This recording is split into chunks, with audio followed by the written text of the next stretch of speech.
హైదరాబాద్ పాత బస్తీలోని 24 ఆలయాల్లో బోనాల పండుగకు కేవలం 5 లక్షలే కేటాయిస్తారని రాష్ట్ర ప్రభుత్వంపై కేంద్ర హోంశాఖ సహాయ మంత్రి బండి సంజయ్ ధ్వజమెత్తారు.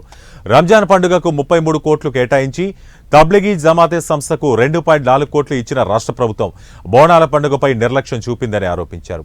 బీజేపీ అధికారంలోకి రాగానే పాత బస్తీ భాగ్యలక్ష్మి అమ్మవారి ఆలయాన్ని గోల్డెన్ టెంపుల్ గా మారుస్తామని హామీ ఇచ్చారు. 33 crores వాళ్ళ రంజాన్కి ఇచ్చారు. వద్దలే ఇచ్చుకోరి ఇంకా అడిగినా 33 కోట్ల రూపాయలు రంజాన్కి ఇచ్చారు. మీరు ఇవాళ 33 కోట్ల రూపాయలు.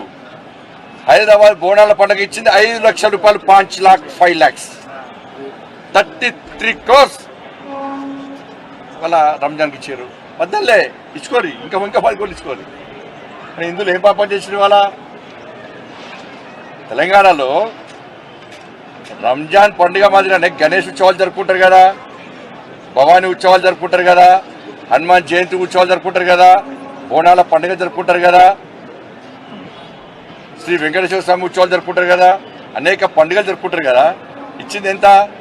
చిప్ప చేతికి ఇచ్చింది. వాళ్ళ అడుక్కునే పరిస్థితి. ఇలా భాగ్యలక్ష్మి అమ్మవారు చాలా పవర్ఫుల్ టెంపుల్. ఏమిచ్చారు?